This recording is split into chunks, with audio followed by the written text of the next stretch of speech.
বিশৃঙ্খলার চেষ্টা করলে পরিণতি ভালো হবে না আওয়ামী লীগকে বললেন স্বরাষ্ট্র উপদেষ্টা। আওয়ামী লীগ দল পুনর্গঠন করতে পারে, এতে কোনো সমস্যা নেই, তবে বিশৃঙ্খলা করার চেষ্টা করলে পরিণতি ভালো হবে না বলে হুঁশিয়ারি দিয়েছেন অন্তর্বর্তীকালীন সরকারের স্বরাষ্ট্র উপদেষ্টা ব্রিগেডিয়ার জেনারেল অবসর এম সাখাওয়াত হোসেন। সোমবার ১২ আগস্ট ঢাকা ক্যান্টনমেন্টে সম্মিলিত সামরিক হাসপাতালে সিএমএইচ আহত আনসার সদস্যদের দেখতে এসে সাংবাদিকদের এসব কথা বলেন তিনি।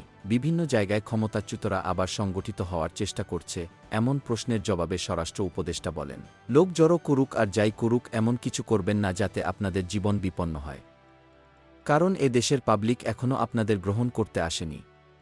আমি বরং মনে করি আপনারা আপনাদের পার্টি রিঅর্গানাইজড করেন। পার্টির অনেক অবদান আছে বাংলাদেশে, এটা আমরা ডিনাই করতে পারি না। পার্টিকে রিঅর্গানাইজড করেন, একটা পলিটিক্যাল পার্টির মতো থাকেন।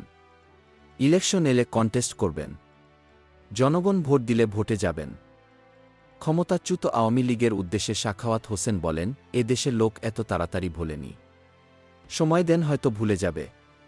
কারণ নেতারাই এখন পালিয়ে বেড়াচ্ছেন, যাকে ধরছে তাকে আমরা বাঁচাতে পারছি না। অনেক নেতাকে অনেকে বাঁচিয়েছে, আমরা জানি কে কোথায় আছে, কিন্তু ওটা না করে আপনারা বরং পার্টিকে, এটা অনেক বড় party, I have a lot of respect for Awami League. এক সময় আমাদের মতো বাঙালিদের ভরসার জায়গা ছিল এই পার্টি। আপনারা আসুন, যারা রেগুলার রাজনীতি করতে চান। এখানে মারামারি করে কোনো লাভ নাই। আরও কিছু লোকের মৃত্যু আমরা চাই না। অলরেডি ৪০০ থেকে ৫০০ তারও বেশি মারা গেছে উভয় পক্ষে। পুলিশের এই অবস্থা হয়েছে, আনসারের এই অবস্থা হয়েছে। স্বরাষ্ট্র উপদেষ্টা বলেন, আমরা যদি উস্কানি দিতাম তাহলে আপনারা টিকতে পারতেন না আর্মির ফায়ারে। আমরা আর্মিকে মানা করেছি ডোন্ট ওপেন ফায়ার।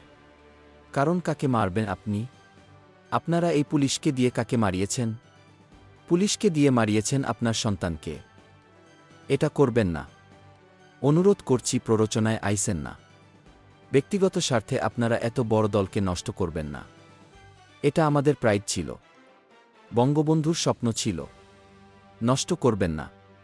এটা নষ্ট করবার কোনো অধিকার আপনাদের নাই, এটা বাংলাদেশের সম্পত্তি। পাল্টা অভ্যুত্থান প্রসঙ্গে সাখাওয়াত হোসেন বলেন, কেউ যদি মনে করে যে এটা করে আবার কাউন্টার রেভলিউশন করে আসবেন, কাউন্টার রেভলিউশন করতে হলে আপনাকে আবার হাজার হাজার লোকের রক্ত বহাইতে হবে। যদি আপনারা সেই দায়িত্ব নিতে চান তাহলে নেন, আমার কিছু করার নেই। ছাত্রজনতার গণঅভ্যুত্থানে সরকারের পতন প্রসঙ্গেও কথা বলেন স্বরাষ্ট্র উপদেষ্টা।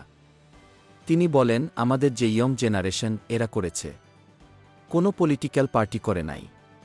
দে হ্যাভ গিভেন দেয়ার লাইফ, যেটা আপনারা কোনো দিন দিতে পারতেন না। বুকে পেতে দাঁড়িয়ে আছে পুলিশের গুলি খাওয়ার জন্য, তাদের দুঃখ নাই। দে আর অল স্মাইলিং। এরা যতদিন আছে আমাদের কথা বাদ দেন, আমরা দৌড় দেব। এরা যতদিন আছে এরা দৌড়াবে না। They will face you. So please, আমি অনুরোধ করছি, আমি একজন সিনিয়র সিটিজেন হিসেবে বলছি, দয়া করে দেশটাকে স্বাধীন রাখেন। এ সময় আন্দোলনে হতাহতের ঘটনার নিন্দা জানিয়ে তদন্তের আশ্বাস দেন তিনি। Golam Mostafa, desk report, BE news, Dhaka.